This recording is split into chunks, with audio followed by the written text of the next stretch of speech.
Hang on, there's some press record and get this. So he's what ethnicity? He's Asian. He's just Asian. That's as good as we're getting, is it? Right. Nice and broad, very good. He's in... Does he resemble anybody else? No. Nobody at all. Very distinct. Is he? Yep. Yeah. Mm-hmm. You couldn't point to anyone else and think, oh, he's got a similar vibe about him. No, because I can't remember his name either. Yeah? Why is that? I don't know. Yeah?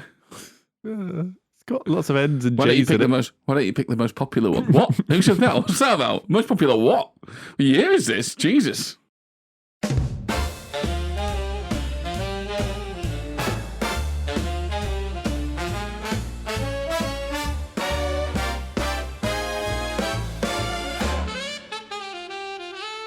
Movie the Needle,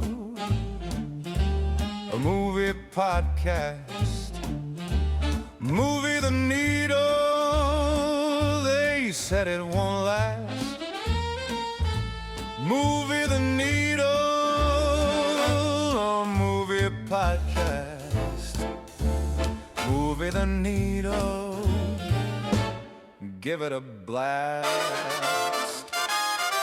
Two idiots talking alone in our shed. We dissect a film as things come to a head.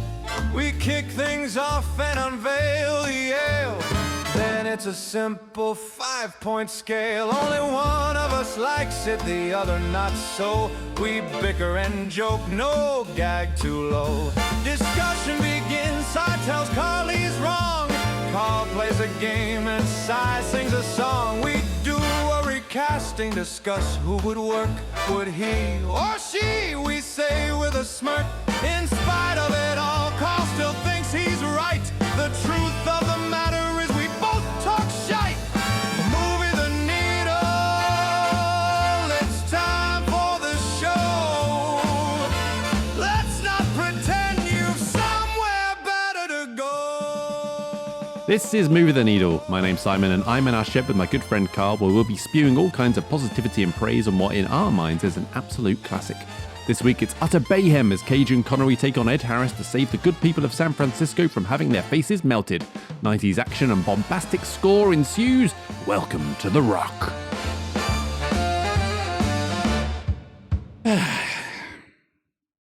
You alright? Yes, thank you. Yeah. We started? Yep. You got nothing to say? Oh, you should have. I've just been on holiday. Yeah. I've got a question for you there, Carl. Not relating to your holiday. Already heard about that. How mouldy is too mouldy? I was going to save this for a retro. Why? Because I threw this out there on the Bridget Jones episode. Oh, did you? Well, this is after that. Oh yeah, okay. Well, we'll correct it now. Yeah, we were saying like if mold's on bread and cheese, indeed, yep. You can't just cut it off and eat it. It's too late. It's already started to be in the rest of it. You're going to get sick. Yeah. Is that true? Yes. Okay, good, because I threw away some perfectly good bread that had some mold on it. It is too, and there's a slight clarification, but here we go. So bread, you see any mold, even just a spot, yeah, throw it away. Get rid. Okay, the whole good. thing Well, is that's what I did. Whole thing is probably bad. It's starting to form. It's not quite spotted yet. Forget about it. Bread, yeah. Cheese, slightly different. Soft cheeses, gotcha. Yeah, your bries, your camemberts. Stop, I'm drooling. Get rid. Right, you see a bit of mold on that. Get rid. Same as bread. Okay. Hard cheese. Yeah, cut it off. Might be all right. Yeah. But you've got to cut it off. You've got to give yourself it. The internet, like a gangrenous leg. It recommends a good inch. So depends how big your block is, doesn't it? If can you afford to lose an inch? Can you afford to lose an inch or not? That's the thing. So yeah, bread. Any mold, get rid. You can't cut it off. Soft cheese, probably the same. Hard cheese might be all right, but you've got some good surgery. Good stuff. I wonder what the fuck that note was you sent to the to the pod chat the other day. So you're asking independently. This was independent, yeah, because I had followed said advice that you'd mentioned previously, And then I realised that you had followed up going, I've spouted some absolute shit in that last episode. Yeah. So I was like, have I just thrown away good bread after bad? Yeah, I mean, I did. I threw out so many things. I must be wrong on at least 2 or 3 things. The mould on bread and cheese, according to the internet at least, I was correct on. And the internet knows all. Exactly. It's always right. Tell you what though, I mean, I'm going on holiday this weekend, and so I've had quite a big editing load. I've edited 3 episodes this week, which totals about 7-8 hours worth of listening. Recording, which actually in terms of editing means I've fucking listened to myself for about 16-17 hours now. I've had enough. I can only apologise. I don't know. Fair play to the listeners. I don't know how they do it. Because Christ almighty, I'm sick of me. Anyway. What's going on? I've been to the doctors. Not for that. Oh, Not this time. Okay. That's gone down or up and then down again. No. So I've been, I think we joked about this last week, actually, not off air. Yeah, we were joking off air, and then we were talking about how we were going to monetize this for the pod, weren't we? Yeah, exactly. But I did actually take my own advice, / your advice, and go to the doctors. Because... Was it the big C? It was, no, well, I don't know yet. Yeah, right. Nothing diagnosed yet. Right. But essentially, dear listener, just to keep you in the loop, whenever I cough and sneeze, there is an immense consumption. Immense That's a physical movie pain. thing, isn't Yeah. it? That's a Whenever I movie cough trope. into a white handkerchief, Yeah. blood comes up. Specifically, it has to be a white handkerchief. Yeah. But no, immense physical pain in the old back. So it's not good. And general discomfort and pain throughout. I hide it like a trooper. You should see how nice I am when I'm not in constant pain. But yeah, went to the doctor, specifically the MSK specialist, musculoskeletal. Don't know what the K stands for. Is that the skeletal? Anyway, who knows? And essentially, his advice is stop sitting down so much, you fat fuck. I mean, Not that's... fat fuck. Yeah, But basically, just stop sitting down. It'd be a worrying piece of advice for a man as svelte as yourself. Yeah, so basically, he's like, stop sitting down. But you know this, though. I do know. So I said, like, well, I've just bought a stand-up desk, blah, blah, blah. I don't do I much think exercise. I've actually just got one of those stand-up desks, you know? Yeah. Exactly. Yeah. He's like, you wank. No. Yeah. Yeah. I was just like, but it's like, all my hobbies involve sitting. Yeah. Like drinking. Can't do that standing up. Well, you can. Yeah, no, it's not as good. Watching movies. No, that would be weird. Talking about movies. Yeah, that would be weird. I'm not doing Writing this notes about movies. Yeah. Well, you All can do these that things. one at your desk. I know, but it's hard work. It's tiring standing up all day. Really hurts my back. I actually prefer to sit down, even though the desk goes up, you know. One good bit of advice he said, sometimes just lie down. I was just like, excellent. So that's my day now sorted. I have to build in lying down breaks where I can just lie down, just stretching out my back. Why are you snoring? Doctor's orders, mate. Yeah, Can't be exactly. helped. So anyway, got the old bloods and piss pot to rule out anything more sinister. But for now, Get a finger. no. And I walked in, unbuttoned the trousers. Yeah. When you ready, Doc? I'm a physiotherapist. Build them up. So yeah, Don't go easy on me now. So this is just the first bit in the long line. So if it does turn out to be something more sinister, we've got in on the ground level here. Yeah, and then we've said that's the where the seed. listeners will come. Yeah. I'm not going to have like Last 10 episodes ever. yeah, exactly. Countdown. Yeah. Bloopers, Carl. What do we think about bloopers? I mean, it sounds like a lot of effort. Are you talking about for us? No. I mean, we just release all that. Yes. We don't cut anything. So No. you can't have bloopers. Yeah. No, I mean just general like bloopers in films and things. I mean, they were a good DVD extra, yeah. They can be, can't they? Mm. Yeah. So I've got a bit obsessed. So there's this account on Instagram that shows like the best bloopers from films and things like that. And I keep, as I'm sort of go on specifically on Instagram to do something functional to do with the podcast, do that, and then end up just going and watching videos for an hour and go, fuck, happened again. The Anchorman bloopers, or Anchorman 2, I think specifically, oh God, they're good. Yeah? Oh, very good. Better than the film, I was I was going to say, 'cause the movie wasn't.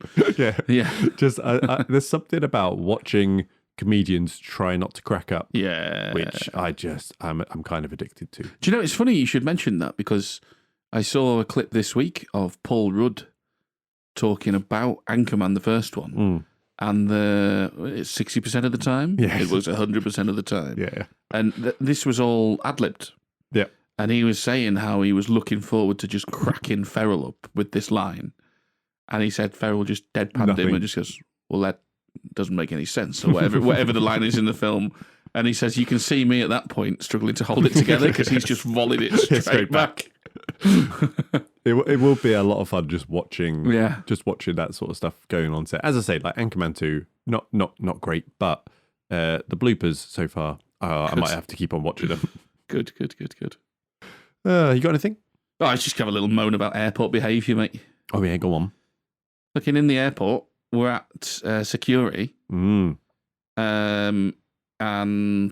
I fall in sort of after the scanner to get my bag back off the belt, off the conveyor belt. Yeah, got yeah. And the woman before me reaches onto the conveyor belt, grabs her tray off, right? Mm-hmm. Now, I don't know about you, I'm a big proponent of pick it up and fuck off.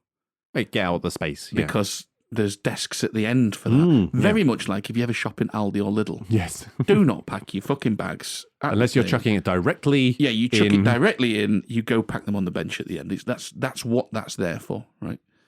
Yeah, I'm a big fan of picking it up and fucking off to the bench. She was not. Yep. Getting fully dressed. So she was quick, to be fair.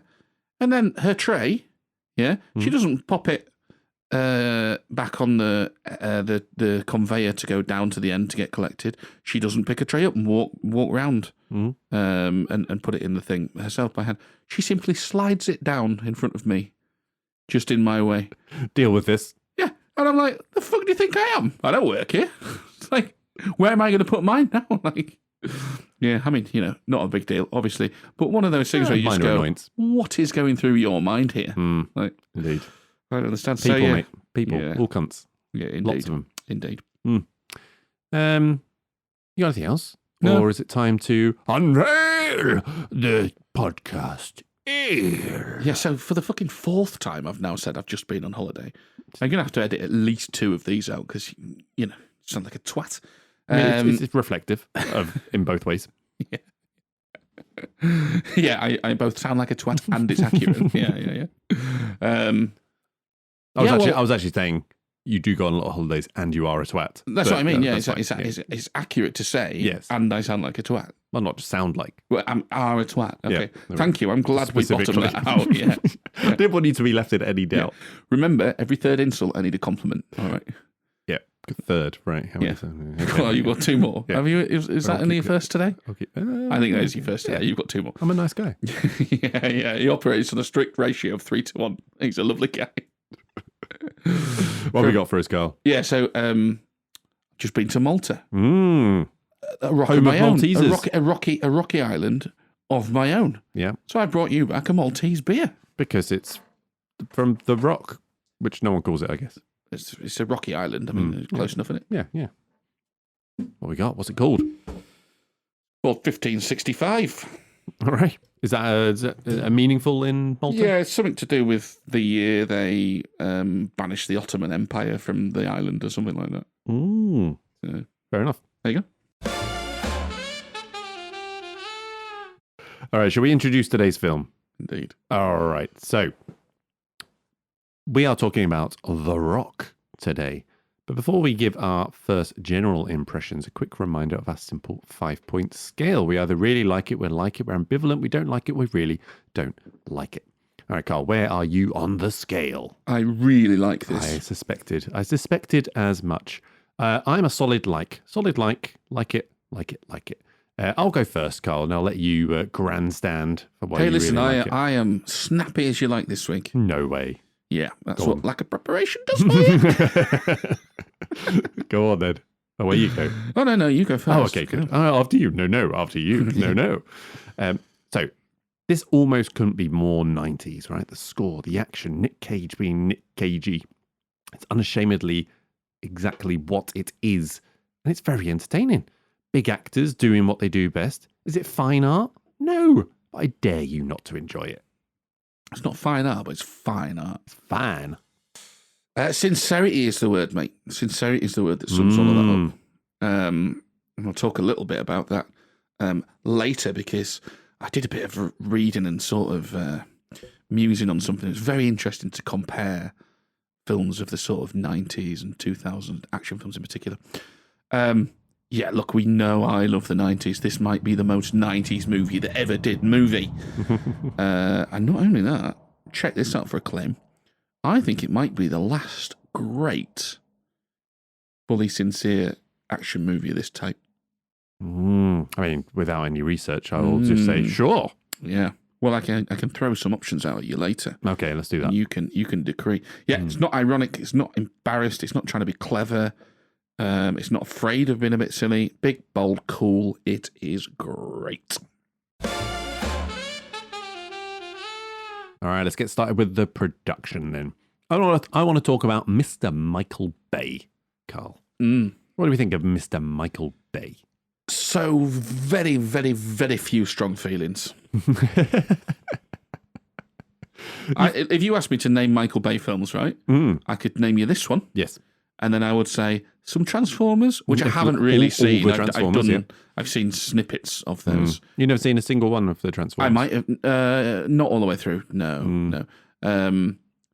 And, you know, I might have seen other films. I'm sure you're about to tell me some. Did you have Transformers as a kid? No. Did you just miss the boat on that? Yeah, never watched it, and I will have had... I think my older brothers had the odd one. So I think the only Transformers toy I had was crap. It was like a cheap plasticky version. And then my only other exposure to them was one of my grandparents had like a proper die-cast one, like a good one. But it was like knackered and like half the doors and stuff were missing. Yeah. And stuff. So no, I wasn't massive into it. I was aware of it, but yeah, I wasn't massive into it. So yeah, no, don't have strong thoughts on Mr. Michael Bay, to be honest with you. This is like his second movie, I think. So Right. The only one that came before this was Bad Boys. Remember Bad Boys? Yes, I have seen that. That's good fun too. Yeah. What's not to like? Yeah. Well, Bad Boys 2, that's not to like. Well, indeed. We haven't got there yet. Went to see that at the cinema. Jesus Christ. Have you seen the newest Bad Boys? No, I haven't. Bad Boys for Life? No, well, the thing is, the problem with that is I saw Bad Boys 2, so Yeah. sort of nipped right in the bud, I had no urge to see that. So yeah, there's obviously this, and then Armageddon. Oh, yeah. Armageddon. Yeah. I'm more familiar with Armageddon than I am with The Rock, to be honest. I've seen Armageddon far more than The Rock. Is it as good? No, probably not. But I would almost argue that Armageddon's maybe more penetrative into the psyche of the world than mainly because of the song. Well, that and Ben Affleck's commentary. And Ben Affleck, yes, indeed. I think that's the thing I hear most about now is Ben Affleck's commentary. He's asked more about his commentary than he is of the that film. But that Armageddon feels similar to this in a lot of ways because it's kind of ridiculous and silly, and they kind of just go, yeah, that's fine because it's fun. Yeah.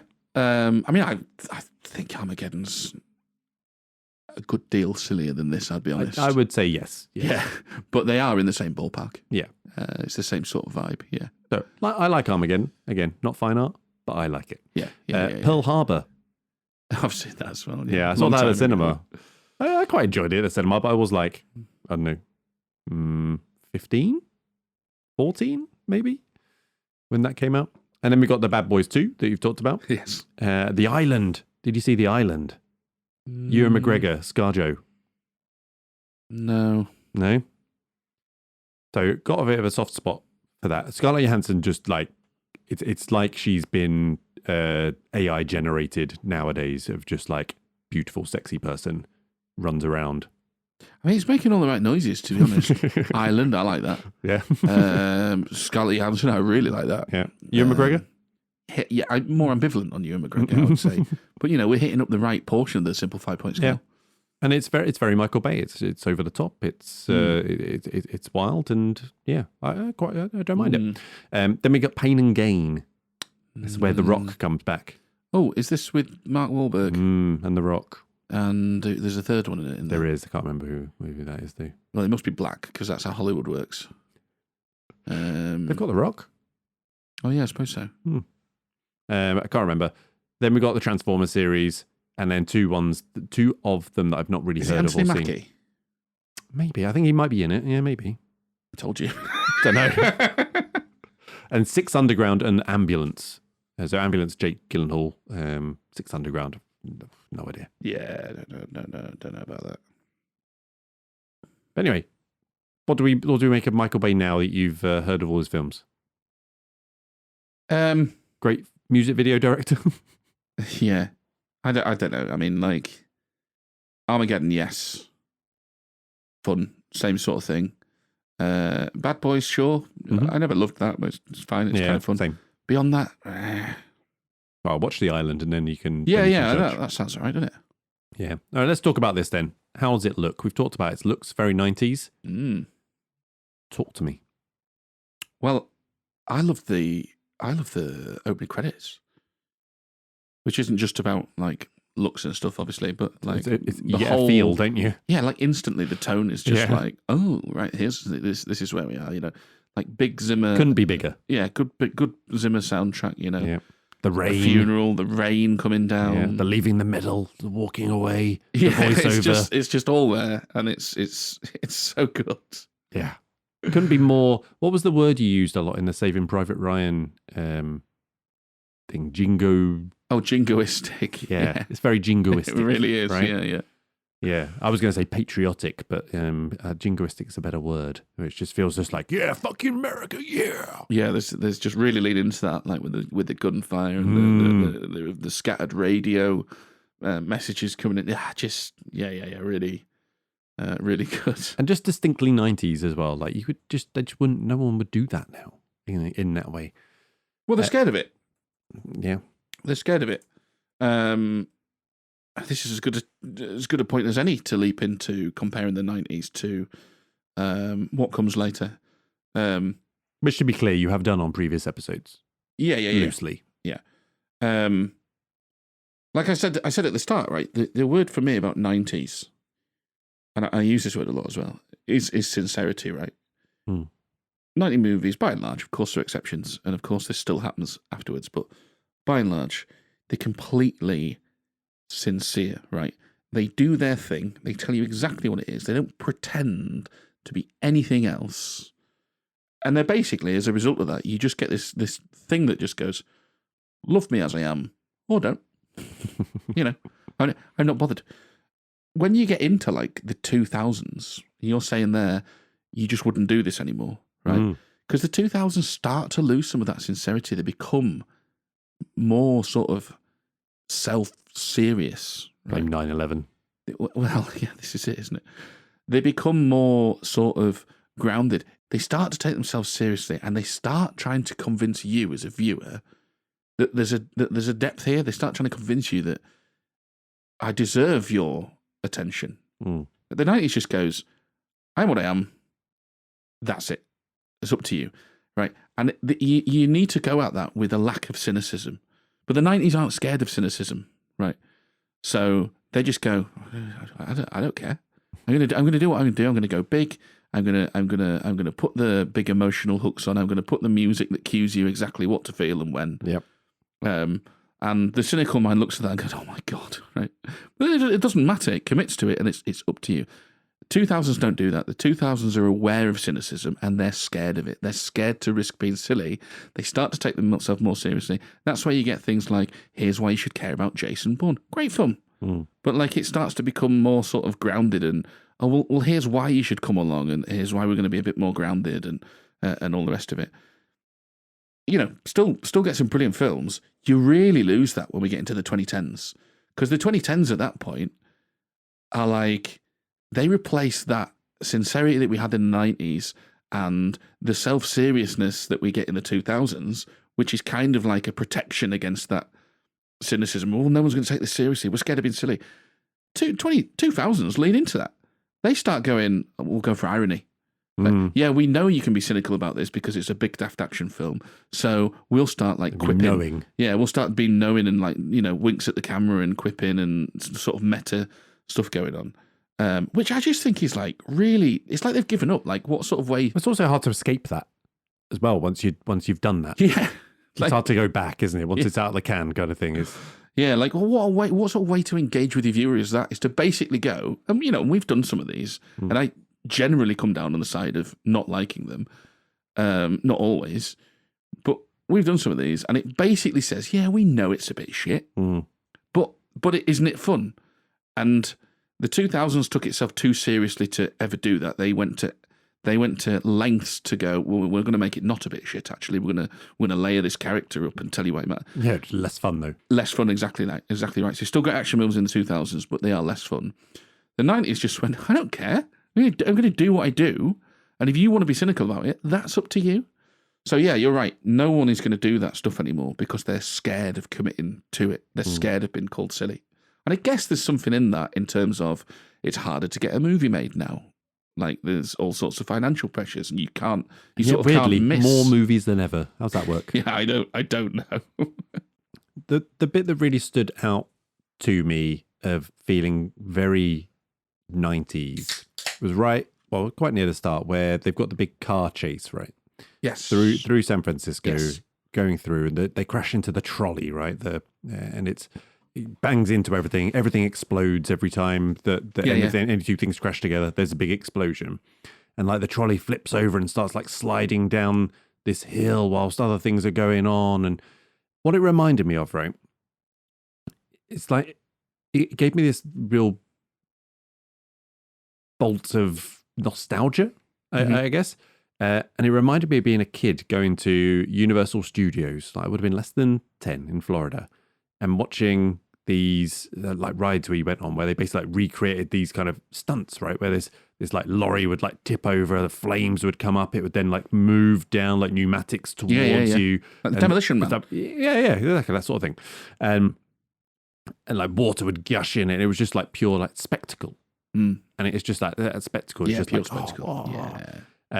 Pure spectacle. And even if that car chase scene is somewhat unnecessary, like it's not really needed in any way to help the plot along or the story. Like we end up in basically the same spot we've been in. It just gives an opportunity for the characters to maybe respect each other a little bit. Yeah, the 90s, again, just does not shy away from that. But it's also not particularly gritty. It's just the way they do it is to go, yeah, we'll be big and bold and pull on your heartstrings where needed. And what you could have done is just cut the car chase completely. You still have exactly the same thing as of Connery meeting his daughter and him finding him there, and then them having that bit of where he basically like plays along. You know, come on, he's helping. I don't even know if you'd have that. You'd probably just have Connery lamenting in his cell. Oh, they took his daughter away from him, and he's just straight. I don't know. It'd just be so much sort of gritty. But yeah, this is just all part of the fun with this movie and these movies, I suppose. Do you want to challenge the claim that this might be the last great movie of this type? Yeah, go on. Throw some at me that could rival it then. Well, Armageddon, I think, comes after this. Yeah.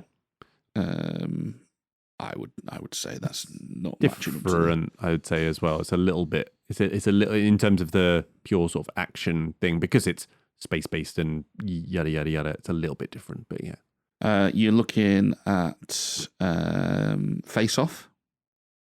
Yeah. It's not reaching these heights. Face Off. I do like Face Off. I've not seen it for actual years, but listen, it's in the vein of this, isn't it? Yeah, well, I don't think he's hitting the heights. Con Air. Oh, and see now this is the thing actually. Where I talked about Armageddon, Con Air is actually the one I would say that I'm much more. That seemed to be on TV constantly. At one point, I've seen that a lot, and it is very similar to this, I would say. Yeah, I don't think it's ultimately. There's not as good action in Con Air, I don't think. It's it's not bad, but like Nic Cage is obviously a constant between the two. Yeah, you put in Connery up against Malkovich. Cusack. No, Connery and Cusack are the analogues there. Malkovich is going up against Ed Harris. And look, Malkovich is a really good villain in Con Air. Yeah. But I don't know. I just think this one's a bit bigger and more. This is certainly the more quotable movie, I would say, as well. The one Put the bunny back in the box. Yeah. The one I was thinking of would be The Matrix, which is 99. But that's almost arguably That's almost shifting, isn't it? Yeah, we're starting to just, you can feel that shift. That's a different kind of action. Yeah, it is. That actually sits spiritually a bit more with the 2000s ones than these 90s ones. And plus, it's a shift towards more sci-fi than action as well. There's obviously loads of action in it, but yeah. Funnily enough, as well, it's no coincidence. I don't think that the two we just mentioned, John Woo, and obviously Armageddon, as we said, Michael Bay. Apparently, Michael Bay heavily influenced by John Woo. Yeah, he's all about visual style and stuff, and taking it up to 11 with it. Who does Con Air? Who directed Con Air? Simon West. Never heard of him. Never heard of him. Okay, cool. He's a Bruckheimer, though. Yes. Yeah, well, that's the other thing, right? Because we've got Don Simpson and Jerry Bruckheimer, this being obviously the last one that Don Simpson was involved in because he kind of died a bit. But Bruckheimer's almost got his own brand, hasn't he? And this fits very well. Like the Michael Bay and Jerry Bruckheimer kind of fit quite nicely together in kind of like that meld of styles. But there are a lot more Bruckheimer type films that come out post this. But again, they kind of evolve as well, I guess. But yeah, I would say Con Air would be the main one for me that would be in the same vein, a 90s, pure 90s action. Very silly, but very sincere as well. But other than that, I think you're right. It's up there, isn't it? Yeah. Let's talk about the stunts. Actually, no, I've just talked about the stunts. Let's not talk about the stunts. Let's talk about how it's shot on location. Yeah. Yeah, so the studio wanted this movie shot in LA with only a handful of exteriors of Alcatraz and San Francisco to complete the illusion. But Michael Bay, you gotta love him. He refused and he said, I gotta shoot on the island because this island is so fucking bitchin'. Yeah, fair enough. I can only imagine what that added to the budget to do that. Yeah, it must, just because it's an island, right? You've got to go there and back every single day. You've got to put people up in hotels and whatnot there, do the travel, probably weather that interrupts things and delays things and all of that. But it does make the difference, though. You do feel like they are there.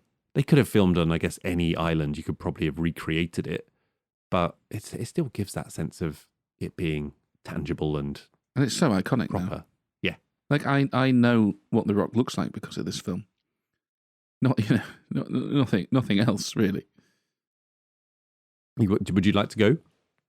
I would go if I found myself that way out. Yeah, just found yourself in San Francisco. Yeah, I mean, I'll be honest. Like, going to the US is not high on my list of places to visit in general, which is a very broad statement given what diverse. It's quite large. Yeah, like what a diverse place the US is, but culturally, it's just a bit too similar to here to be particularly interesting. Yeah.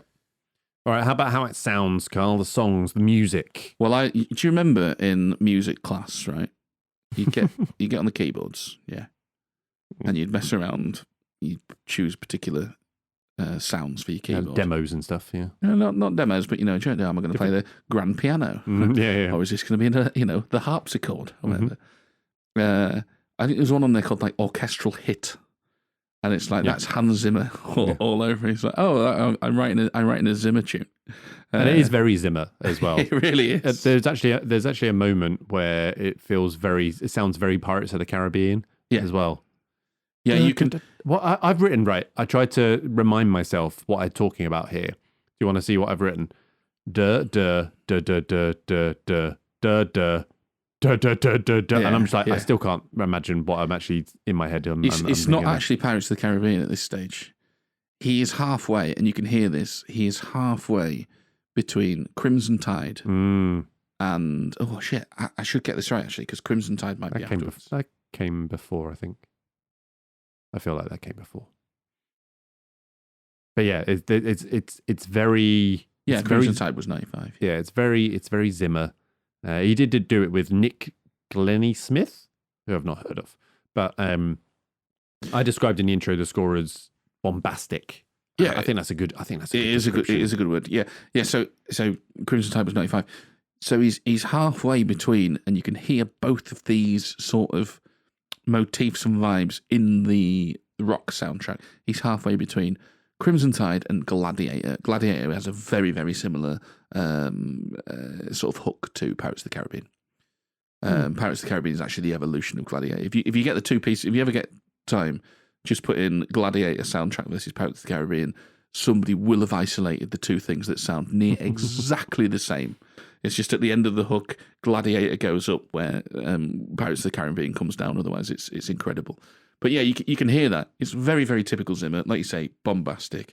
And it is just such a good fit for this. Yeah, it's big themes, big drums, big everything that they're going to. And it's very, it's very hoo-ha as well. What, late stage Al Pacino? Yeah. She's got a great ass. Yeah. But yeah, it's that military part of it. Like he nails that score where they're all being like super duper military people. Yeah. But yeah, screenplay, Carl. Some cracking lines. There really is some cracking lines. Now you're going to do all of the Connery lines for me. Okay, good. Yeah. All right. So can you do the Womack? Why am I not surprised? You piece of shit. I love this. This could be one of my favourite. We'll get to that in the retro. Don't yeah, it's one of my favourite. I mean, this could be quite 10. tricky. Yeah. Yeah. I've listed about 10. I just love that. Say it. Because I was watching this with a friend. He knows who he is, and we were talking about that character. And I couldn't remember his name, and then I remembered the line. Womack, why am I not surprised, you piece of shit? Yeah, absolutely love it. And by the way, that is after a fucking brilliant scene. Talking about the plot, I suppose. Nic Cage in the interview room. The whole interview room is great, but in particular the way he fucking gets the coin, puts the chair on it, and then that line as he bursts through. It's almost like something like the fucking Shining or something. Like, Womack. Yeah. Another line which isn't it just made me giggle. That Mr. Serious army dude was put on the radio. Goes, there's a potential penetration point in the shower room. I was like, oh, I bet there is. In prison, I bet there was a lot of penetration points in that shower room. Which of course leads you on to must be losing my sex appeal. Yes. Yeah, well, it's certainly more enjoyable than my average day reading philosophy, avoiding gang rape in the washrooms. Though it's less of a problem these days. Yeah. Maybe I'm losing my sex appeal. Yeah. And then obviously you've got you say that a lot. Yeah, your best. Yeah, I never had. You have to have sex appeal to lose, Carl. That's the problem. Losers whine about their best. Winners go home and fuck the prom queen. I also quite like where he's there. They've just dropped the air handling unit on the guy, and he's kind of twitching. Kill him again? Yeah, yes. I'm having a hard time concentrating. Can you do something about it? Like what? Kill him again? Yeah. It's so good. And he says this line or a variation of this line a couple of times. So where he's dangling from the cart. You fucking idiot. You okay? You okay? And he goes, perfectly okay, you fucking idiot. Yeah. Well, again, it's one of my favourites. The showdown with Hummel is amazing. It's like proper two alphas going at it. Absolutely fantastic.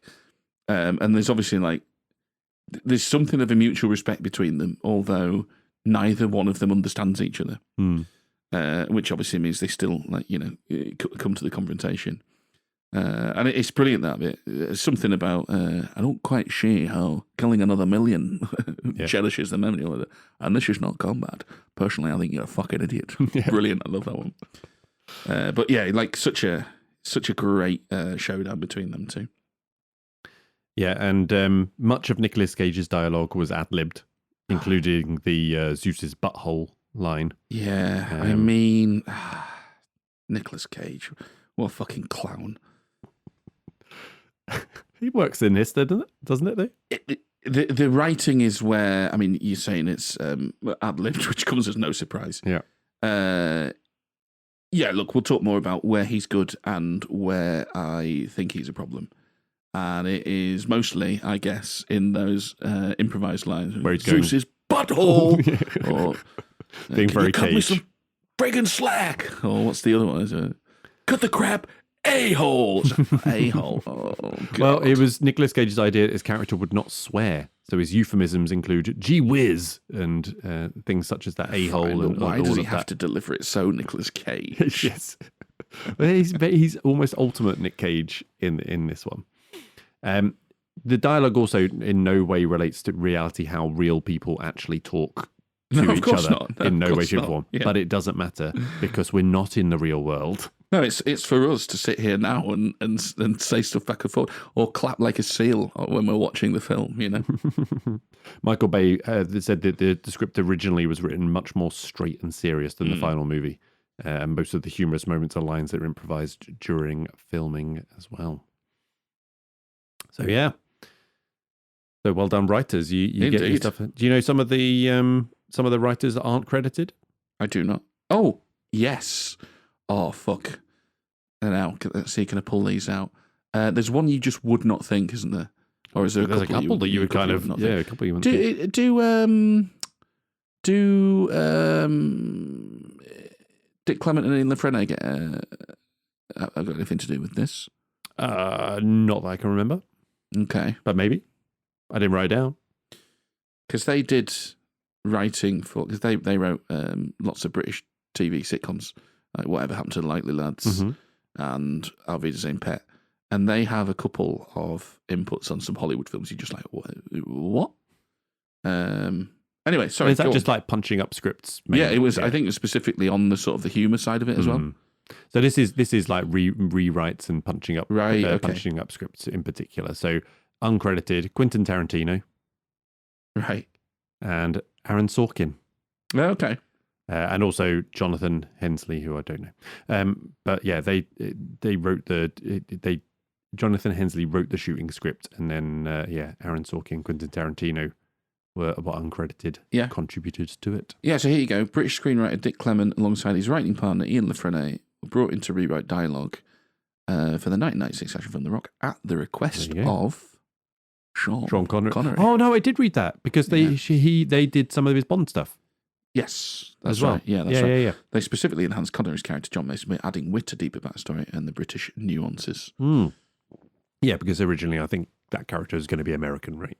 Yeah. There was no need for him to be British. It was only British because Connery came on. Now, with another comparison to today's films, today, the honour of tasks like that goes to Phoebe Waller-Bridge. Yes. Fucking hell. I think a lot of people earn their living just coming in, just punching up those scripts, like come in for a day, go, there you go, see you later, cheers, I'll take my thousands. Well, when Phoebe Waller-Bridge did No Time to Die, she was like, I probably should have watched a Bond film before I did this. Yeah, great. Was she involved in I know she was in the new Indiana Jones, but was she involved in the writing of it was dog shit, so it makes sense, wouldn't it? I thought you didn't mind it that much. I think she's awful. No, but you didn't mind Time of Destiny. I don't mind Dial of Destiny. Yeah. No, she's by far the worst thing about it. You didn't like her in Dial of Destiny. Yeah. Length, Carl. You know, we like to talk about length. Not just in the showers. This is a longer one. It is long, but... Don't really feel it, do you? No, it does propel through. I also kind of think, what would you cut? And the only things I can sort of think of are, well, you cut the bit where they try and give Connery's character the sort of the backstory bit with his daughter, and then you can get rid of that. And I just go, well, no, because then you're going to suck the fun out of it. You could shorten the first car chase. You could probably tighten up the bit where they're going around and diffusing bits a little bit. Yeah, but maybe. I just think like compared to today's films, shrugging as well at the same time. By the way, yeah. Compared to today's films, though. I mean, some of the action films today really drag, don't they? And you're like, it's very, very noticeable. I don't really get that feeling watching this. No, there's very little time to feel bored. There's not. It's all very much go, go, go. There are some quieter moments, but that's when you're kind of switching to the interaction between the army dudes, right? And not army. What are they? Mercenaries. Yeah, sure. What part of the military are they? SEALs. Navy SEAls, aren't they? Oh, those bits. Yeah, are they Navy SEAls? No, they're not Navy SEAls. They're the people that come in. I cannot give that order. Yeah. Exactly. Jamie, by the way, friend of the pod, will be at home now just going, I cannot give that order. Budget, Carl? Yeah. 75 million budget, which seems about right. It's pretty big for them, though, isn't it? As we mentioned, though, all shot in San Francisco. San Francisco's not going to be a cheap place to shoot anything or do anything on the island. Yeah, seems about right. Made 134 mil domestic, 335 million global. So did decent, did all right, decent, and I imagine a killing on the aftermarket. Yeah, I imagine so. Yeah, I imagine it did pretty well in the old DVD sales, right? Yeah. Speaking of Alcatraz as a filming location, did you know, Carl, that while filming, Alcatraz was still open to the public, so many visitors watched the movie being shot? Nice. That'd be fucking cool, wouldn't it? You go for like the history of Alcatraz, you want to see Al Capone's cell and all of that, and then you go, that's fucking Nic Cage and Sean Connery there. The Rock has become a tourist attraction. You're more Scottish than Sean Connery. Yeah, I know. Yeah. You got anything else on production, Carl? Have I got anything else except Sean Connery? Did you say? No, except on production. Oh, because I got more Sean. I don't think I do have any more Sean. You got anything more on production then? No. Okay. Do you want to play a game? I'd love to play a game. All right.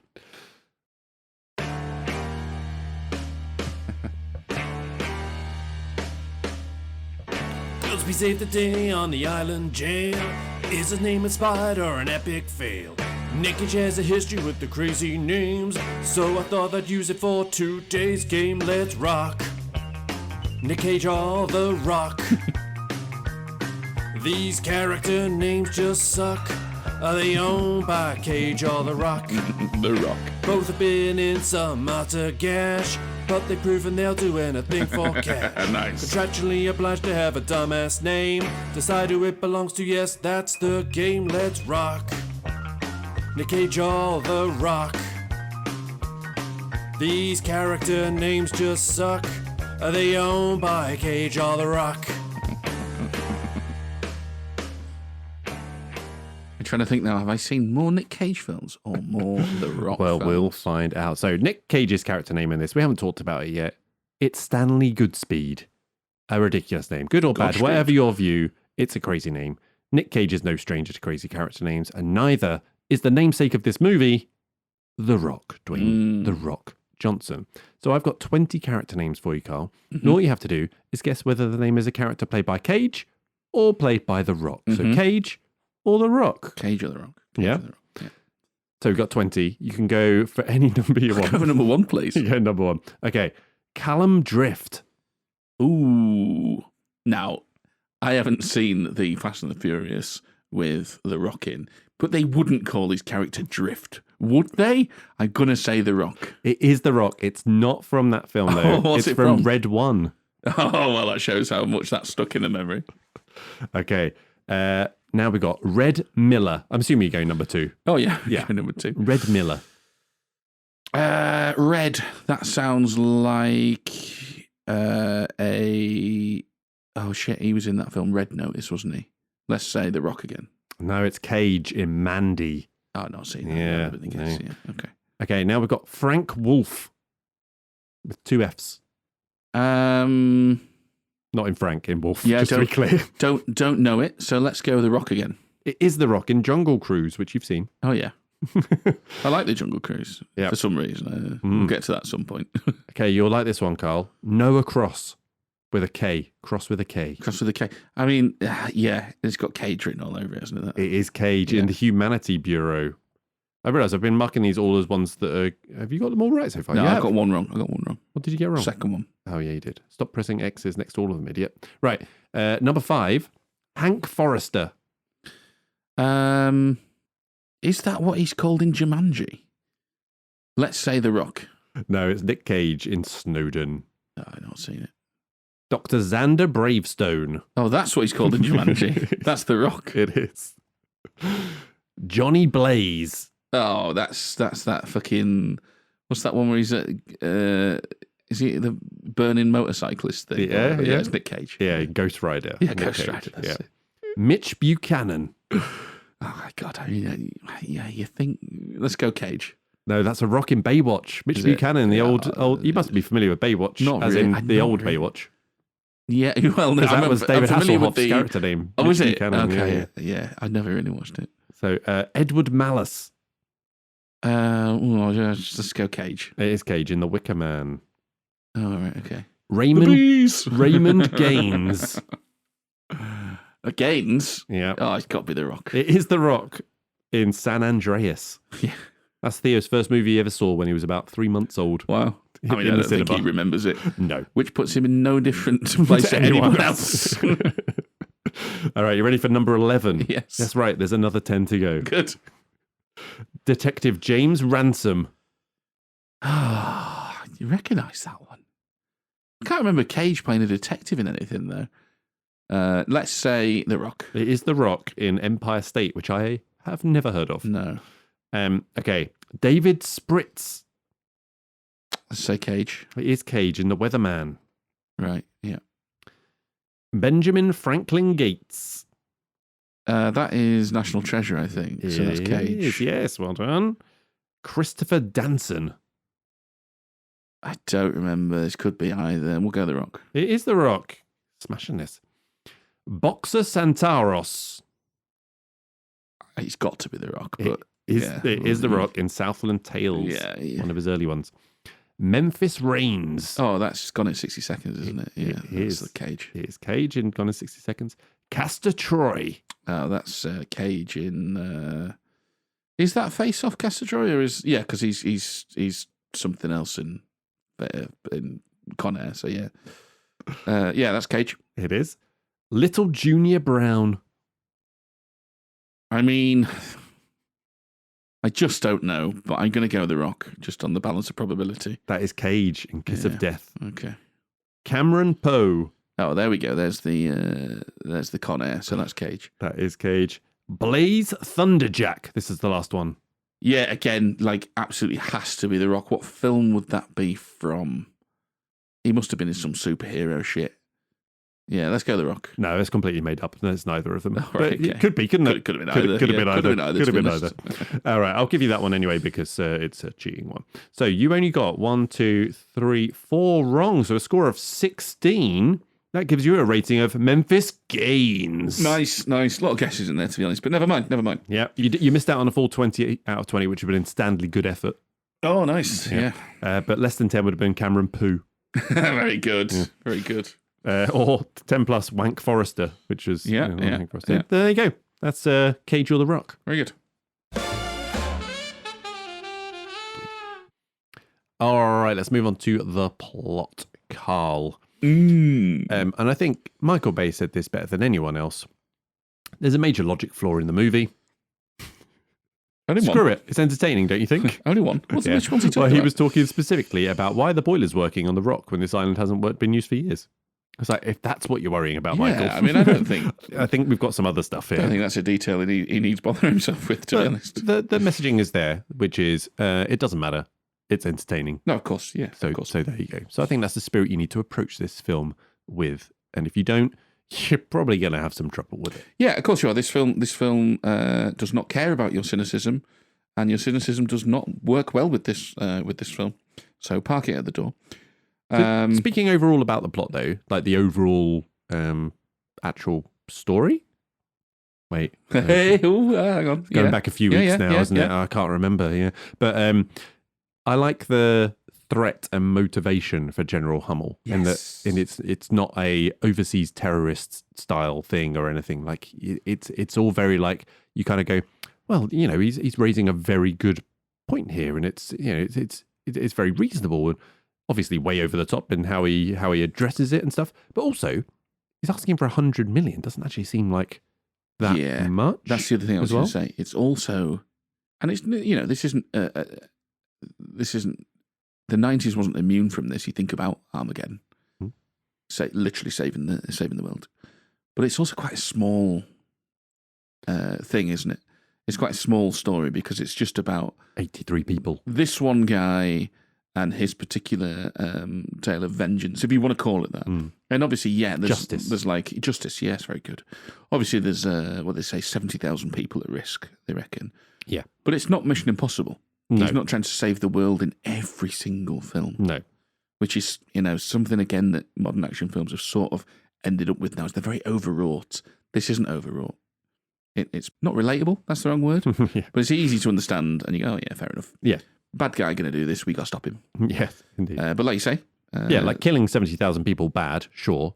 But I do quite like they give him the thing, little bit of grey area where you're not just like, oh yeah, kill that guy. He's an arsehole. Yeah, kill him.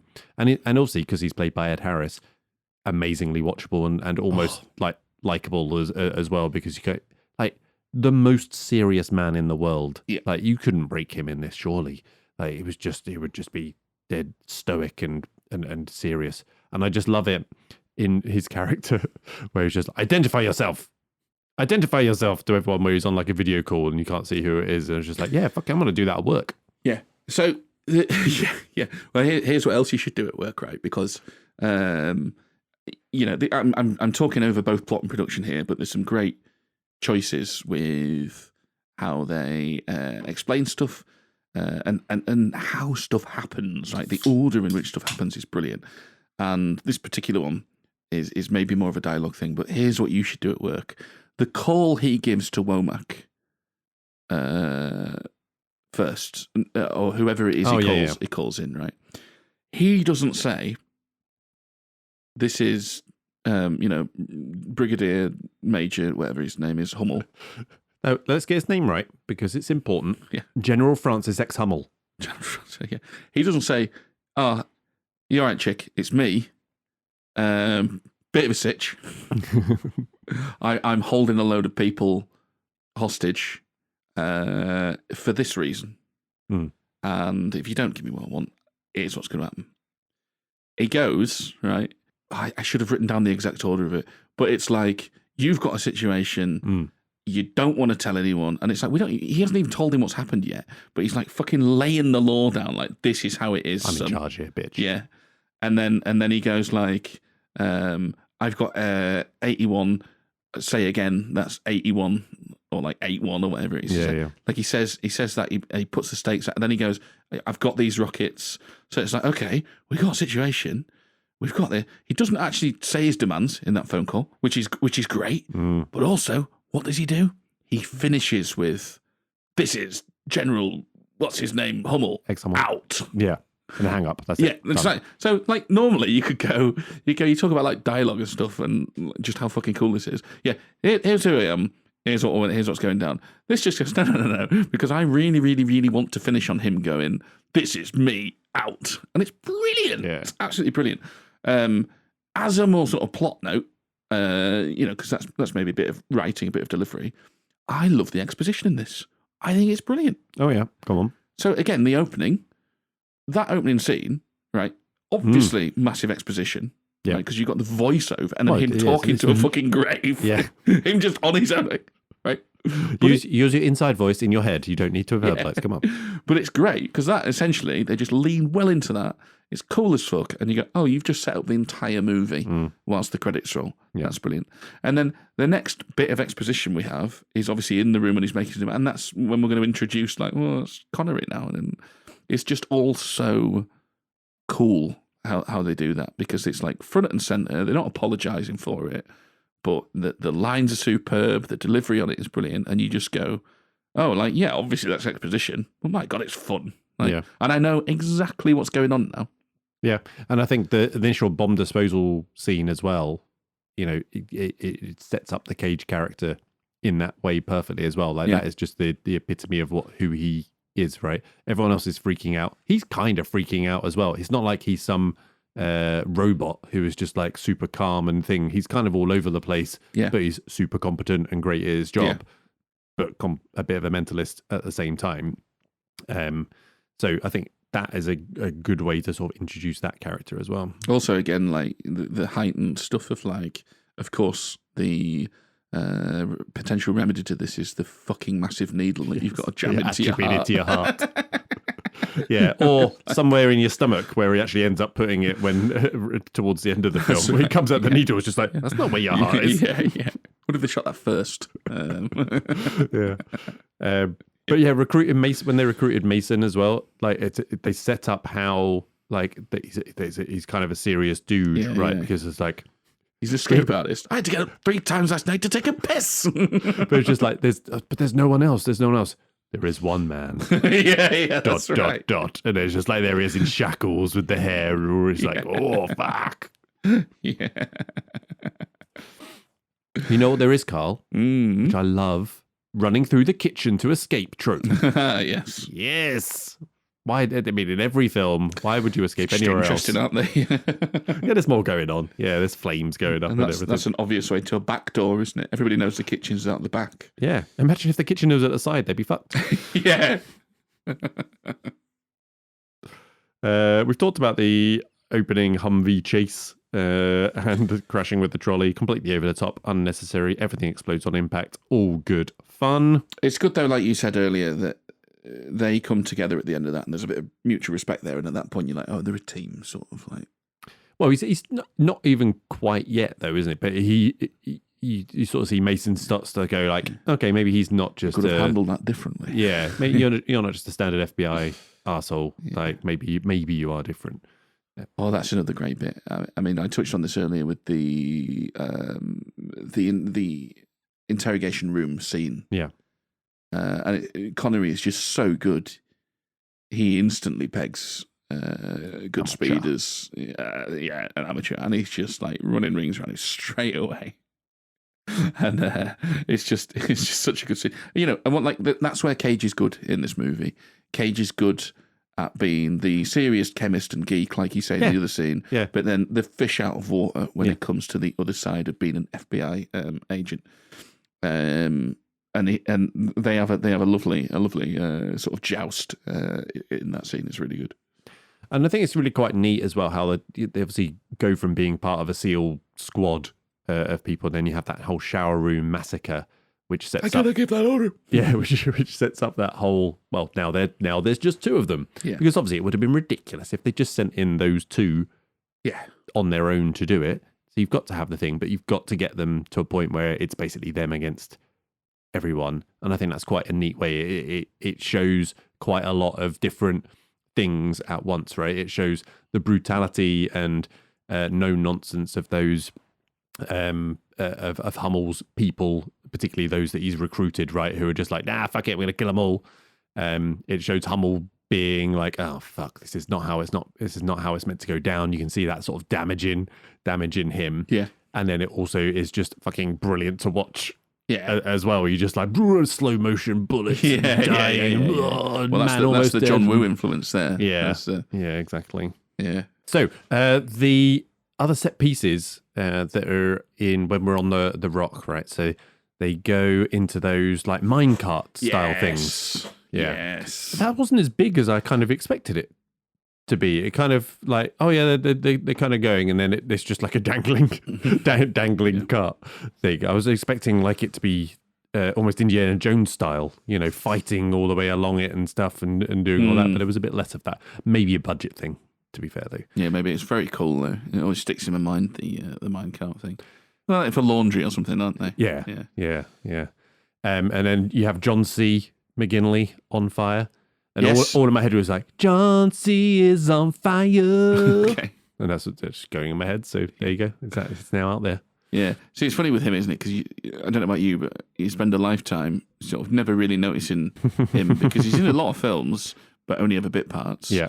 Also a lot of army stuff. And then you watch Scrubs, and then you spend your life after that, like post Scrubs, going, fuck, it's John C. McGinley. Yeah, exactly. It's like, wow, he's not, and he's not being Dr. Cox. Like, he does other things. Like, you can't imagine him as anyone else. He's underserved in this. You realise the sort of stuff that he can do. Like, it'd be good to have a bit more John C. McGinley. He has more to do in Platoon. Yeah. Which I guess is maybe why he gets this gig, because sort of, you know, army man again. Yeah. He'd be like, but he's the one, isn't he, that, and again, just balls out 90s exposition. So, what's that? It's like, I brought this baby from home. Like, it's like, oh, they break the laser, but then they don't know about this that I've made. Yeah. Which we then see play out. It's like, they neutralise the laser bit, and they're like, we're safe. And, I like that. What's this? Like a child pointing it. What about this? Well, actually. Yeah. We get to the bit with the aborted missile, which is where like the friction between the two, I don't know what you call them, two units, I guess, military units. Because he's got really some guys. Yeah, he's got some guys. He's got some proper mercs in, but he's got some guys that he served with. Mm-hmm.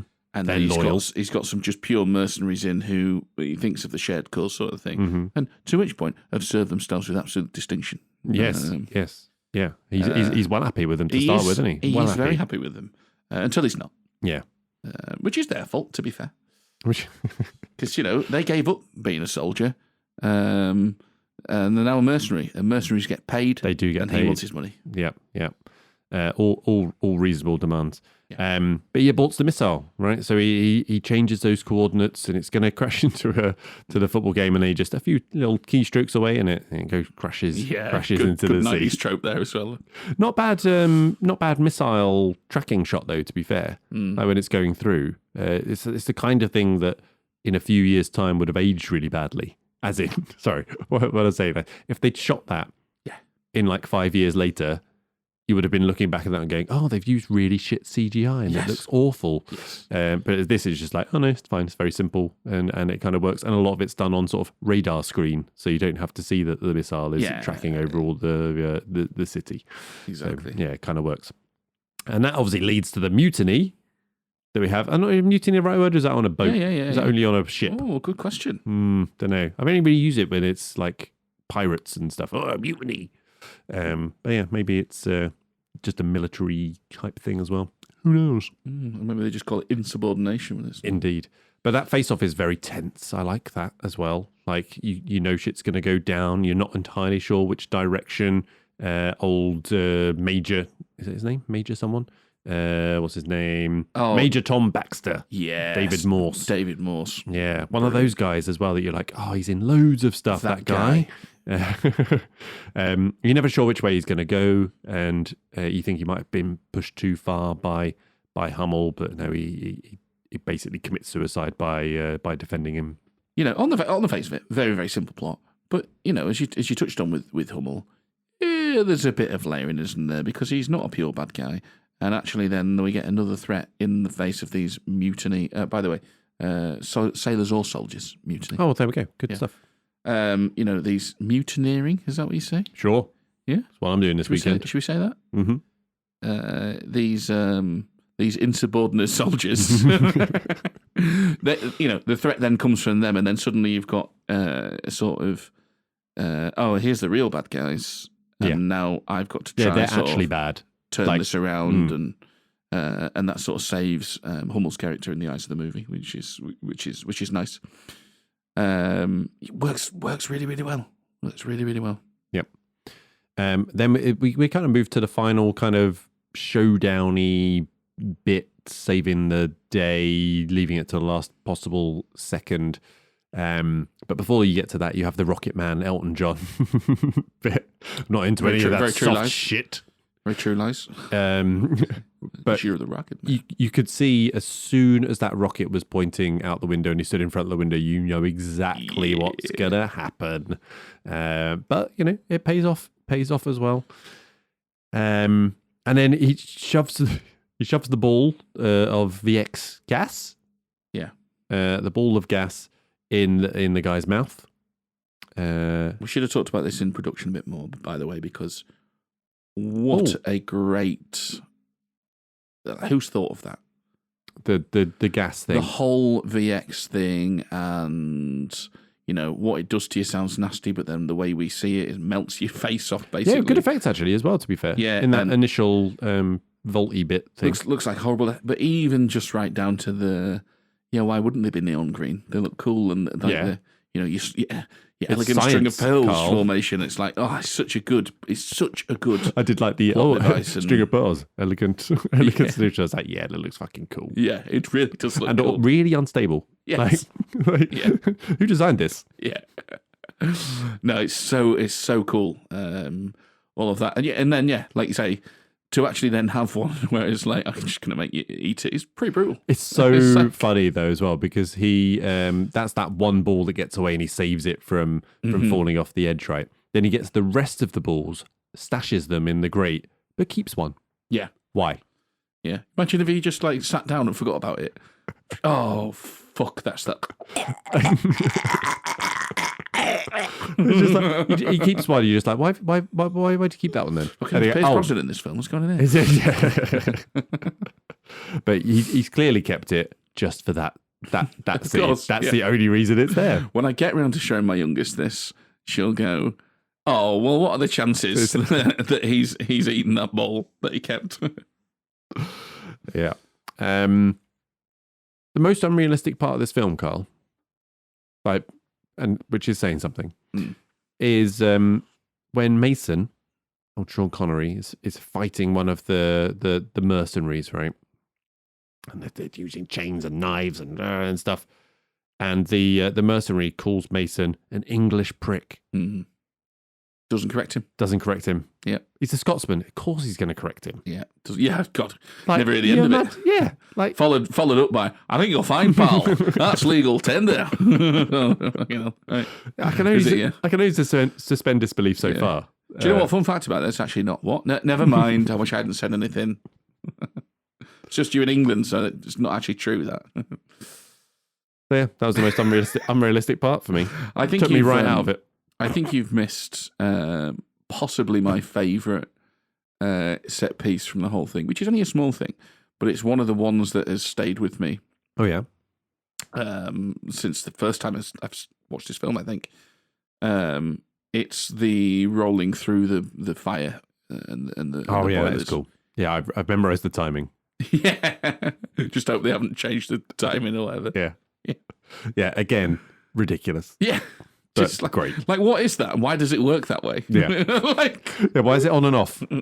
What's going on there? Why is there a weird turny thing? What is it doing? It's a boiler. Did you say it was a boiler? A furnace? What's it doing? Yeah. Who knows? Looks cool. It'd be brilliant if it had got to the other side. You just hear it. What, you hear that? Yeah, the door's jammed. You're going to have to come through. Would have been great if Nic Cage just walked round and just said, "All right, go, John." Yeah. You have to go through Never mind, it's open. Oh, no, he's gone. Yeah. So, overall thoughts on the plot then, Carl? Well, look, it's not complicated. No. That's not to say that we don't have some nice little bits and pieces and some nice layering in there.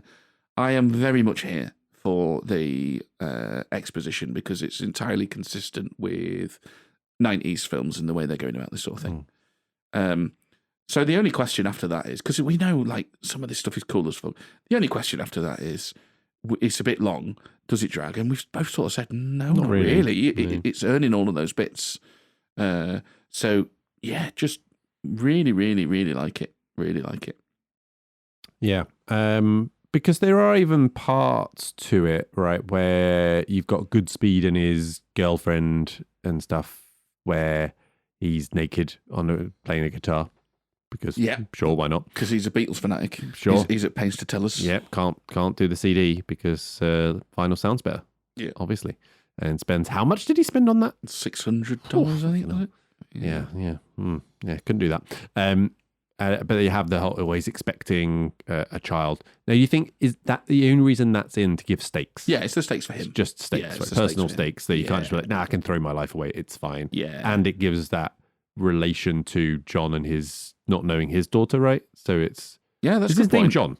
Yeah, John Mason. Okay, good. John Mason, Mason. I'll call him Mason because otherwise it sounds weird. Yeah, so there's that he didn't know his daughter. That's a good point. I didn't want him. And he actually mentions it, I think, in the film as well, where he's like, all right, when he comes back, saves the day by breaking the guy's neck, is like, I kept thinking about you. Oh, does he actually say that? You know, growing up not knowing his father or whatever. Oh, he does, yeah. Yeah. So I guess that is solely the reason to give a driver for him to come back. Oh, okay, fair enough. Good. All right, cast. Really good casting. It is really good casting. Isn't it? It is really good casting, yeah. I mean, Michael Bain. Bain? Yeah, Bain. Yeah. I think I always say Bain. Yeah. Yeah, he was playing a seal for the 50th time. But, yeah, you know. he wasn't in enough. No, a bit upset. Because I saw his name in this before rewatching it. I was like, who does he play? I can't think of it. Yeah, that guy. So he's quite a major character in a way until he's no longer in it anymore. Well, I meant in general, but you're right. Like, you'd love to see more of him in this film, although you can't. Oh, you want to see more of him full stop? I just mean full stop. Like, why wasn't he a leading man? He could have been a leading man. He was good looking. Yeah, just fell into action films playing a seal. And he always ended up being support, didn't he? I mean, even in like Not playing a Terminator seal, 1. just to be clear. Yeah. Just he's not balancing balls on his nose. Clapping. Yeah, very good. But anyway, so yeah. I mean, look, he does do Navy SEALs, which is Charlie Sheen's film, really, but he's sort of present throughout that. Aliens. He's, I mean, again, not the lead because he's one of the guys. But I just want more of him. Even like The Abyss, massive role in The Abyss, but not the lead. Yeah. I just think he was good enough, really. But no, we don't get much of him in here. Probably good because that's where plot bloke comes in. Let's talk about the leads then. We've already mentioned them. Nic Cage, Stanley Goodspeed. Nic Cage changed the character's name, apparently, I think, as well, from Bill Goodspeed to Stanley Goodspeed, just to make it even more ridiculous. What do you make of his name? Well, the Godspeed is playing into the sort of the mythology that they keep talking about, right? Yeah, it felt weird to me. Like, unnecessary, I mean, just... Well, no, because there's a nice bit with that. There's where Mason's mentioned Archimedes and someone else. Is it Aristotle? No, but yeah, okay. I know the bit you mean, but I can't remember. And it was one I wasn't familiar with, I'm sure. He goes like, it's funny because they were all wrongly imprisoned, which obviously is really quite a nice way, and actually one of the more subtle ways this film employs exposition, because that film that there is telling us, like he shouldn't have been in prison. All we know to that point he's in prison, and for all we know, he's is a terrorist. Yeah. But actually, it's that's one of the more subtle ways we find out. Oh, maybe it's not, and then obviously it just allows them a bit of a thing to bond, doesn't it, over the classics. He speaks Greek or something, right, or something, or Latin. I don't know, whatever. He interprets it. He goes, I fear the Greeks or whatever, being nice or whatever it is. I don't know. And I fear them most when they bring me gifts or something like that. Yeah, I don't know. Yeah, we're very educated people. We know exactly what that quote is all about. The Odyssey is going to be an absolute car crash. Oh, did I tell you, for the Odyssey, Theo brought a book home from school. Are you going to read the Odyssey and the Iliad? And I was just like, I might read that. I keep seeing people saying, version of it. That's what you need. Yeah, the rainbow version of it. Yeah. I keep seeing people saying like online, like fucking film bros going, oh my god, he thinks it's the Iliad. Does he not realise that he's doing it? And it's like, what are you talking about? and then you see like you see that, here's what the armour should look like. But that looks shit. Like there's a reason he's chosen this. He's making a fucking film. Yes. Yeah, not a documentary, just to be clear. No. So don't mind his name. Fine. I mind Nic Cage, though. I think the bloke is a fucking clown. But as you said, like, he does do the geeky guy, fish out of water. Well, I think it comes down to this. Fine, right? When he's playing the character, right, he's good. Mm-hmm. When he's freestyling. When he's being himself, it's shit. It's borderline too much, right?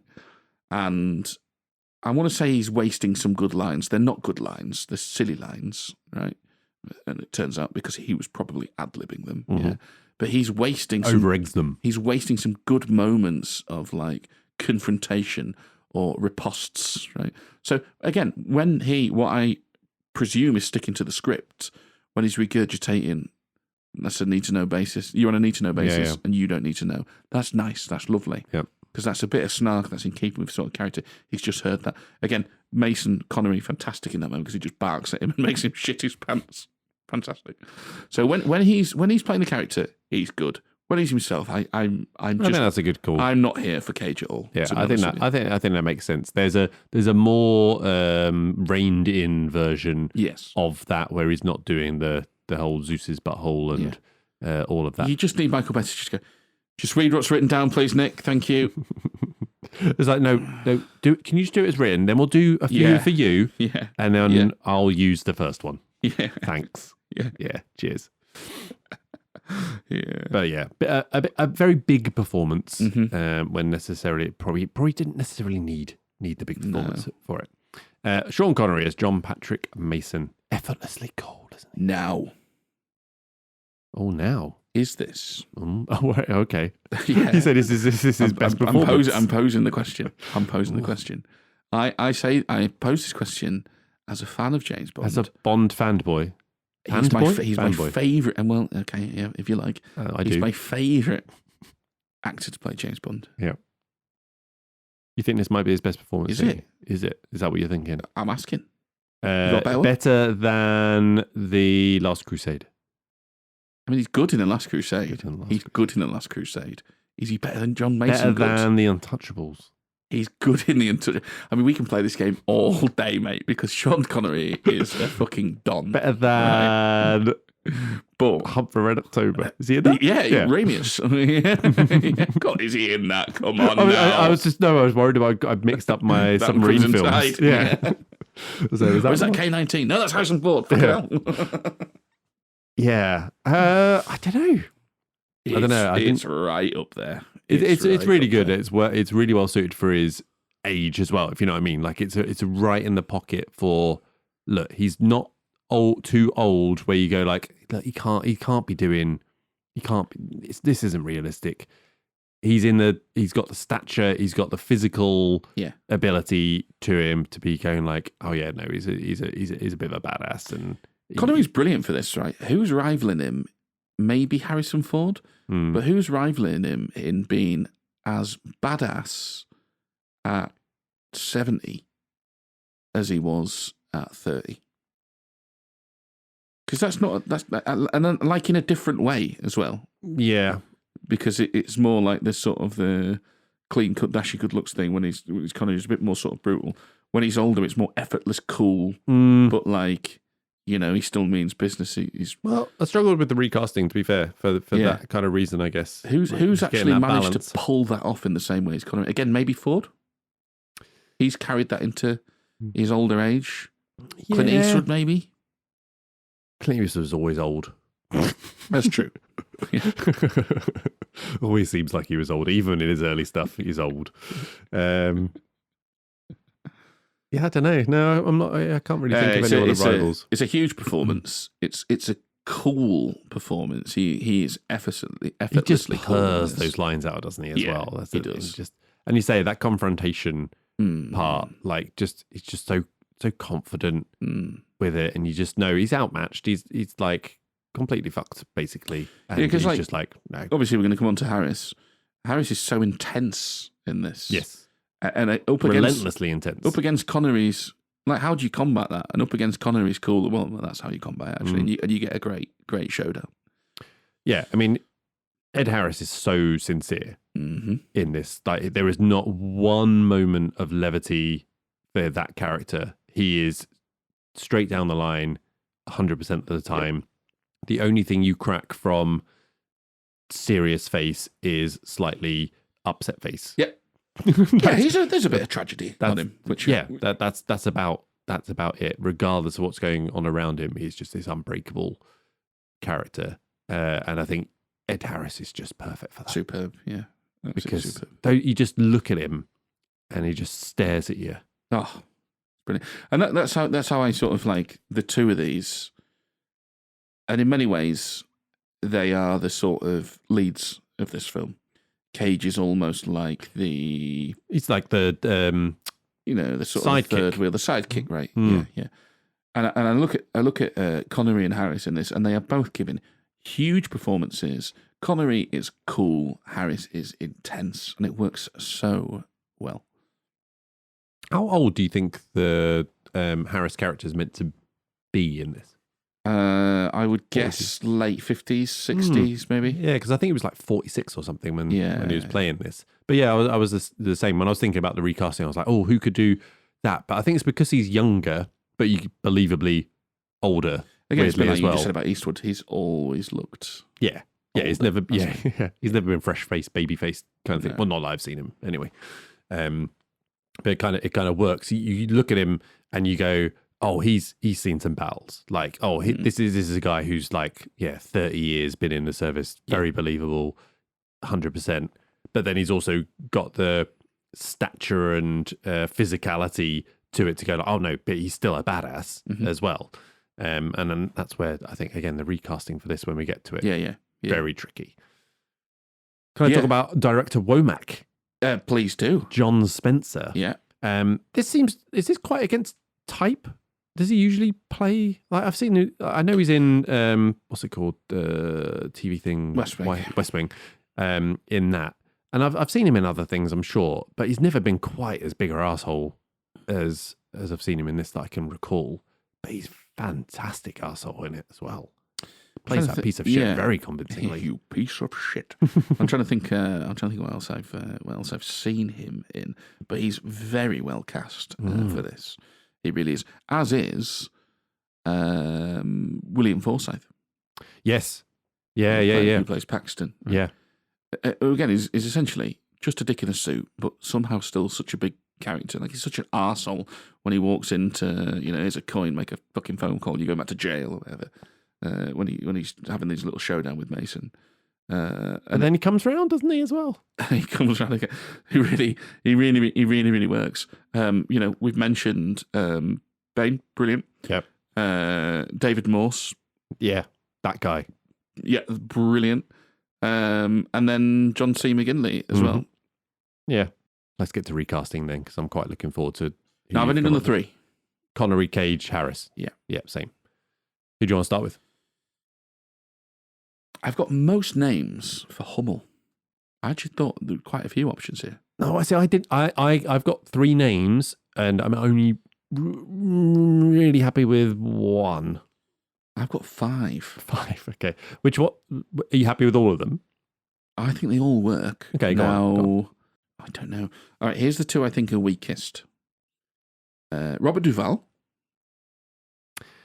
So Robert Duvall's a great example of where I struggled, right? Because I looked at Robert Duvall. Yeah. But he forms a part of like, yes, you could see him as an aging military guy, but he doesn't quite give the same physical imposingness, I would say. Are we forgetting about Apocalypse Now?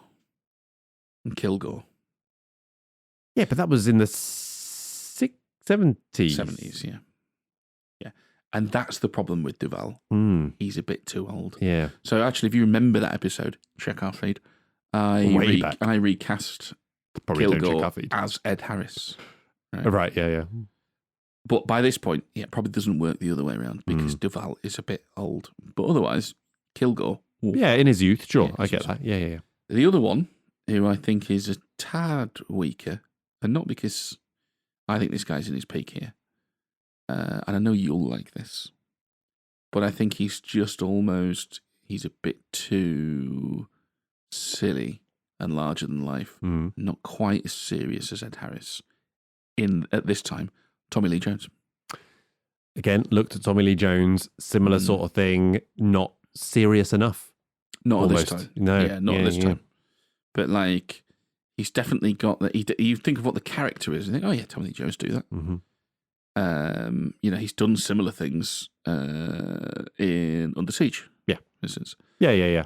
But again, he's big, sillier, big in bigger, louder, and the way Ed Harris plays this, proper intense. And I think that's so important tragic. but that's why I think it really works as well. That's the thing. Like, yeah. I think if you had a big character, you couldn't have Nic Cage anywhere near it. No. Which, you would maybe like, but... Yeah. No, I'd rather, I'll take the odd errant line from Nic Cage, and I'll keep me Ed Harris. Thank you very much. All right, so three I'm more comfortable with. I really like Lance Henriksen, just as a villain. I think Lance Henriksen is a great villain. He's so mean. The intensity. This come out of the Quick and the Dead as well as a reminder of that. Yeah, nice little reminder recently for that. But like, he's great in Alien vs Predator as well. I think he's great, and I think he's got a similar sort of meanness, almost a similar sort of. Yeah, okay, I like that. I don't mind that one. Yeah. Nick Nolte. Yeah, put in the same kind of bucket, I guess, is maybe just a bit old. Yeah, I mean, is he much older than Ed Harris? I'm not sure he is. Probably. Yeah, I don't know. I'm trying to think. What are we talking, like 48 hours? Thin Red Line is your closest. Okay, actually, that wouldn't be a bad shout. Yeah, he's about the right level of intensity. And still, like, physically, he is imposing. 9 years older than Ed Harris. But no, I don't mind that. That's good as well.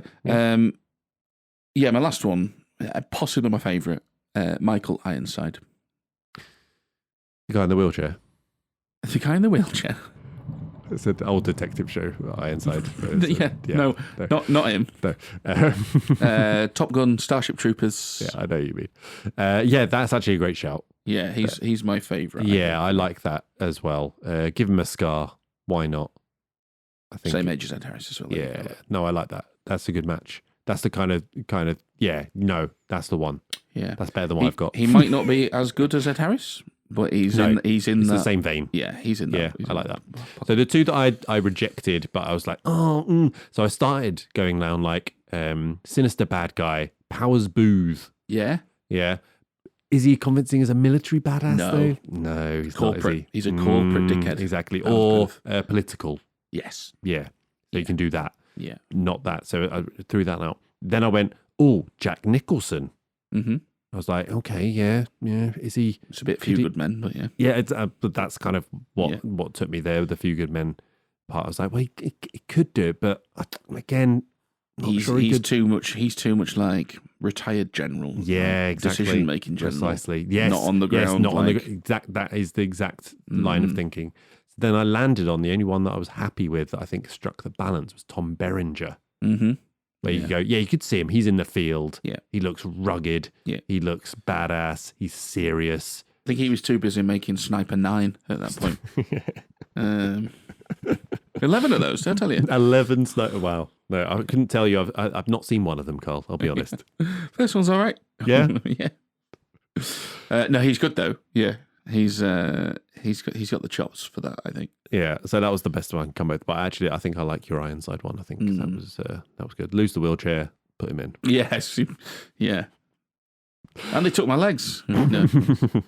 All right, let's do Cage then. Right. I've got one who I think would be very good, and I think would work in the movie. And I think I've got another one who would be a bit more like Nic Cage. Okay. I think the one that would work is Matthew Broderick. He's not an altogether dissimilar character to what he played in Godzilla. Sure. Which was only like 3 years later. Or 2 years. No, a year later, actually. Was it? Going deeper underground. Indeed. Like, so, essentially like scientists getting taken along for the sort of ride to have to, whatever. I think he's believable as what he is, but has got enough about him, as shown in films like Godzilla, to Godzilla. Godzilla. Yeah, not the Badzilla. Not the Badzilla. To fulfill the action side of it, which obviously isn't where his career ended up, but I think it's very decent. The other one that's going to do you a bit of a Nic Cage impression, although I think it's better than Nic Cage by quite a distance, actually. Jeff Goldblum. Jeff Goldblum, again, pretty much played this character in Jurassic Park. Yes. In terms of, the geeky guy, maybe not Jurassic Park, because he gets maligned a bit in that. Jurassic Park 2, Lost World. He has to be a bit more like on the ground, a bit more action-y. I did look at Goldblum. And I kind of discounted him because I thought he maybe just went a little bit too far in the geeky side of things. Not more than in the geeky side. Okay, yeah, that was all he's not going bigger than Nic Cage. No. But yeah, it would be along similar line. He wouldn't go as big as Nic Cage though. No, he'd go stranger. Yeah, you think like Independence Day? Yeah, quieter but stranger. Yeah. I said actually he's gone that way. He essentially played that character in Jurassic Park. He did it in Independence Day as well. Yeah, Independence Day is a better shout. Actually as well. Yeah. Is that your two?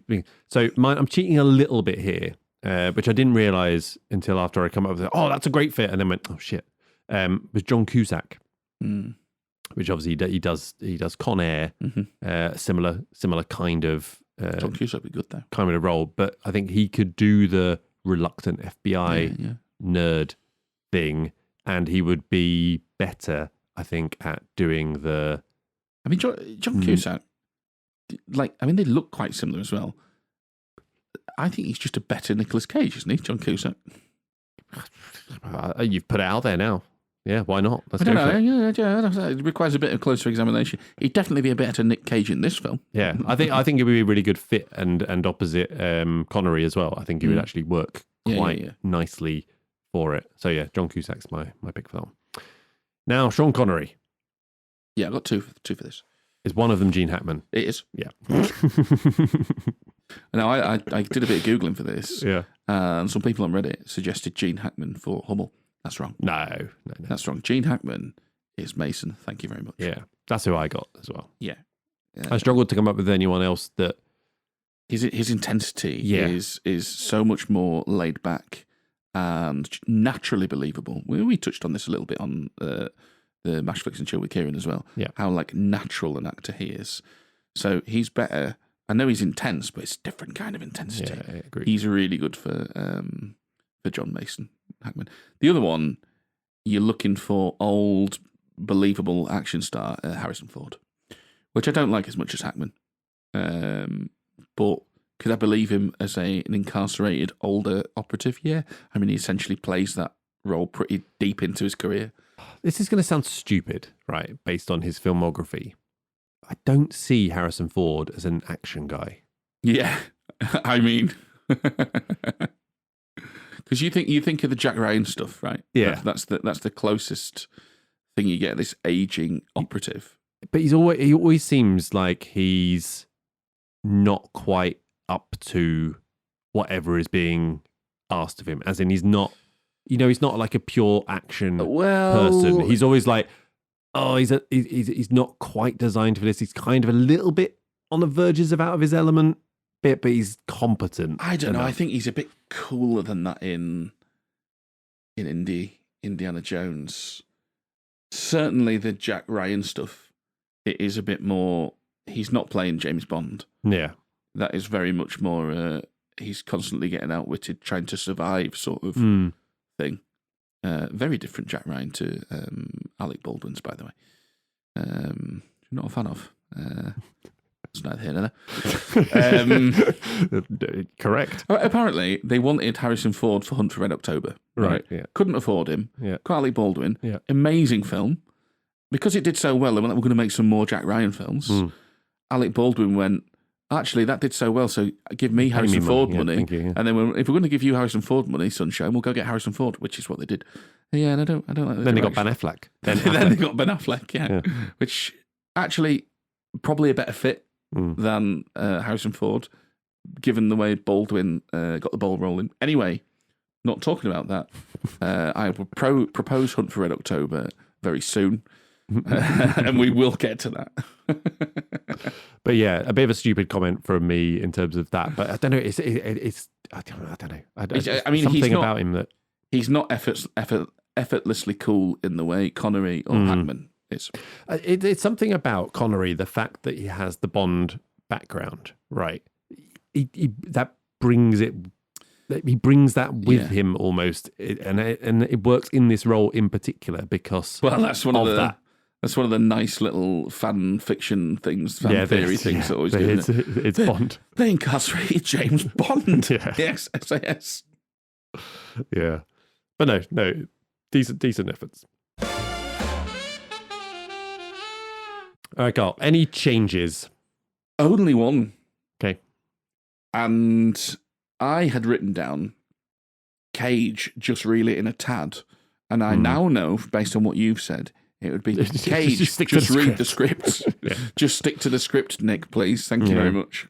So I've got a couple. So I'd be tempted. Could you cut down the car chase scene a little bit? Could you trim a little bit here and there? Sure, maybe. Does it really matter? Not really. The other one was like, I'd quite like to spend a little bit more time with Ed Harris, actually, and maybe just more eggs. Just a bit more eggs. Exactly. Yeah. But again, it'd probably make it worse. Yeah. So there you go. Is it a classic, Carl? Yes, it's a classic. Well, it's part of the Criterion collection. Yeah. Which I still don't really understand what that is. Yeah. But there you go. Has your needle been moved? Are you still really like it? Still really like it. Yeah. Still like it. I don't love it as much as you, but I do like it. You got anything else for us, Carl? Nope. Or in that case, that is all we've got. So we propose more classics. No, that's in the retro, for It's in fuck's the sake. retro. Yeah, we do this That's every why the time. retros are 3 hours long. We do this every time. So that's all we've got. If we moved the needle for you this week, or even if we didn't, please do rate us, follow, subscribe. Give us a 5-star review wherever you are listening. It really does adjust the coordinates of the algorithm, get us out there to a larger, more explodey audience. Instagram, Bluesky, and all that stuff are all in our thing. You know the drill by now. Can't be asked to read them anymore. Join us next week for our monthly retro episode where we will propose more classics and we get up to all kinds of retrospectivity and other assorted nonsense. You know the drill. I haven't got a thing, Carl. I tried my best. Your best. Losers whine about their best. Winners go home and fuck the prom queen. Ooh, Emma was a prom queen. Yeah? No.